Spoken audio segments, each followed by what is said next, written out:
Hello and welcome to Taste the Manna. நான் ஷாலினி. இன்னைக்கு நம்ம மஷ்ரூம் வச்சு தான் ஒரு ரெசிபி செய்ய போகிறோம். மஷ்ரூம் வந்து ஒரு நான்வெஜ்ஜுக்கு ஒரு காம்பன்சேட்டரியான ஃபுட் அப்படிங்கிற மாதிரி நம்ம சொல்லிக்கலாம். ரீசன் என்னன்னா எல்லா நாட்கள்லையுமே நம்மளால நான்வெஜ் சாப்பிட முடியாது. குறிப்பாக இந்த புரட்டாசி மாதம் அந்த சில நாட்களில் வந்து நம்மளால நான்வெஜ் எடுத்துக்க முடியாது. அப்போ அந்த நான்வெஜ் கிரேவிங்ஸை வந்து சாட்டிஸ்ஃபை பண்ணணும்னா அந்த மஷ்ரூம் இல்லைன்னா சோயா இந்த ரெண்டு ஐட்டம்ஸ்னால தான் அதை வந்து காம்பன்சேட் பண்ண முடியும். அப்படி காம்பன்சேஷனில் வந்து நமக்கு மஷ்ரூம் பிரியாணி அந்த ஒரு டேஸ்ட்டோட இது வந்து வேற மாதிரி இருக்கும். லைக் சிக்கன் பிரியாணி மட்டன் பிரியாணியோட டேஸ்ட் இல்லைனாலுமே பட் ஆல்மோஸ்ட் அந்த ஒரு சேச்சுரேஷன் பாயிண்ட் டச் பண்ணுறது நமக்கு மஷ்ரூம் பிரியாணி தான். ஸோ அந்த மஷ்ரூம் பிரியாணி எவ்வளோ ஈஸியாக சிம்பிளாக டேஸ்டியாக பண்ணுறதுங்கிறத இன்றைக்கி நம்ம வீடியோவில் பார்க்கலாம். வாங்க நம்ம வீடியோக்குள்ளே போகலாம்.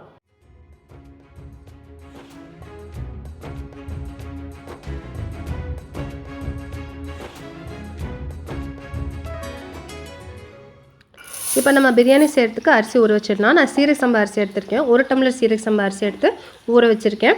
இது வந்து 2 பேத்துக்கு அளவு கரெக்டாக இருக்கும். இன்றைக்கி நான் மண் பாத்திரம் யூஸ் பண்ணி தான் பிரியாணி செய்ய போகிறேன். மண் பாத்திரத்தில் செய்யும்போது இன்னும் டேஸ்ட் நல்லாயிருக்கும். அதே சமயம் அடிப்பிடிக்கிறது ரொம்ப கம்மியாக இருக்கும். உங்கள் வீட்டில் எதுவும் கனமான பாத்திரம் தான் அதுவும் யூஸ் பண்ணிக்கோங்க. இல்லை மண் பானைனா இதே ப்ரொசீஜர் ஃபாலோ பண்ணிக்கோங்க. இப்போ மண் பாத்திரத்தை அடுப்பில் வச்சு சூடு பண்ணியிருந்ததுக்கப்புறமா அதில் ஒரு 2 ஸ்பூன் அளவுக்கு எண்ணெய், 1 ஸ்பூன் அளவுக்கு நெய் சூடு பண்ணிவிட்டு இதில் நான் ஒரு 1.5 ஸ்பூன் அளவுக்கு மிளகாத்தூள் சேர்த்துருக்கேன். அந்த எண்ணெயிலேயே அது வந்து இந்த மிளகாத்தூள் கொஞ்சம் ரோஸ்ட் ஆகணும். ஆனால் அடுப்பு சிம்மில் வச்சு ரோஸ்ட் பண்ணுங்கள், இல்லைன்னா கரைஞ்சி போயிடும். அதனால் சிம்மில் வச்சுட்டு ரோஸ்ட் பண்ணிவிட்டு அப்புறம் ஓரளவுக்கு அந்த பச்சை வாசனைலாம் போனதுக்கப்புறமா நான் இதில் 2 பெரிய வெங்காயத்தை நீளமாக கட் பண்ணி சேர்த்துருக்கேன். அதையும் இது கூட சேர்த்து நல்லா வதக்கி எடுத்துக்கலாம். இப்போ நான் 2 பச்சை மிளகாயை கீரி சேர்த்துருக்கேன். என் காரத்துக்கு இது கரெக்டாக இருக்கும். இல்லை உங்களுக்கு இன்னும் காரம் தேவைப்பட்டுச்சுன்னா இன்னும் 2 பச்சை மிளகாய் கூட சேர்த்துக்கோங்க. அவ்வளோதான். இப்போ பாருங்கள், வெங்காயம் ஓரளவுக்கு நல்லா வதங்கி வந்துருச்சு. இந்த ஸ்டேஜில் நான் ஒரு கைப்பிடி அளவுக்கு புதினா கொத்தமல்லி, ரெண்டுமே ஒரு கைப்பிடி அளவு தான், தனித்தனியாக கிடையாது. ஒரு கைப்பிடி புதினா கொத்தமல்லி சேர்த்து இதையும் இந்த ஆயிலே நல்லா வதக்கிக்கிறேன். ஏன்னா அந்த புதினா கொத்தமல்லியோட ஃப்ளேவர் அந்த ஆயிலையும் இறங்கணுங்கிறதுக்காக.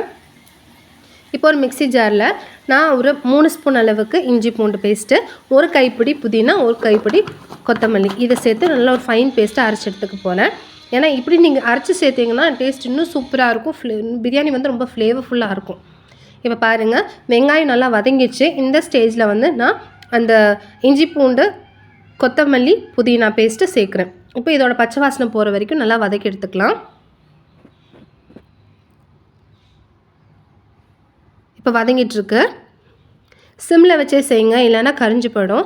இப்போ ஓரளவுக்கு 50% அது குக் ஆனதுக்கப்புறமா நான் ஒரு 3 தக்காளியை நல்லா நீல வாக்கில் கட் பண்ணி வச்சுருக்கேன். ஆனால் அதில் சேர்க்கும் போது கையிலே பிழிஞ்சு சேர்க்குறேன். ஏன்னா இப்போ வந்து அதோட எசன்ஸ் உள்ளே இருக்கும் and at the same time சீக்கிரமாக வேகும்.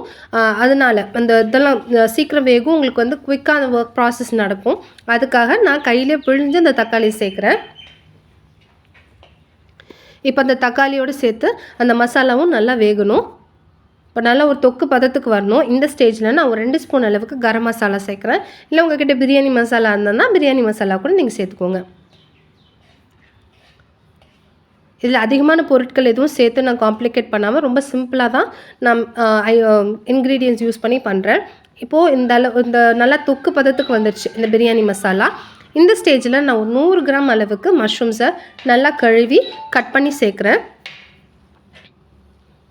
இப்போ அந்த மஷ்ரூமுக்கு தேவையான உப்பு சேர்த்துருக்கேன்.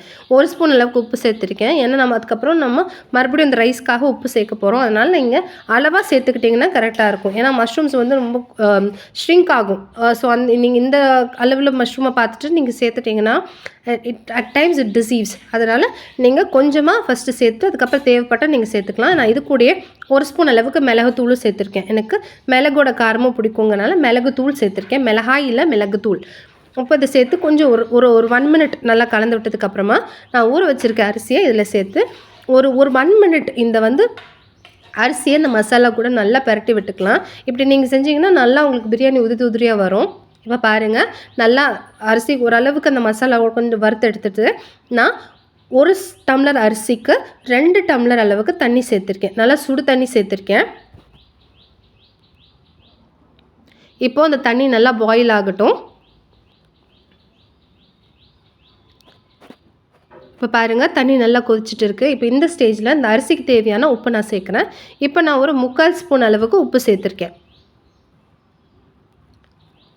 இப்போ பாருங்கள் நல்லா பாயில் ஆகிட்டு இருக்குது. இப்போ பாருங்கள் தண்ணி ஓரளவுக்கு வற்றிடுச்சு.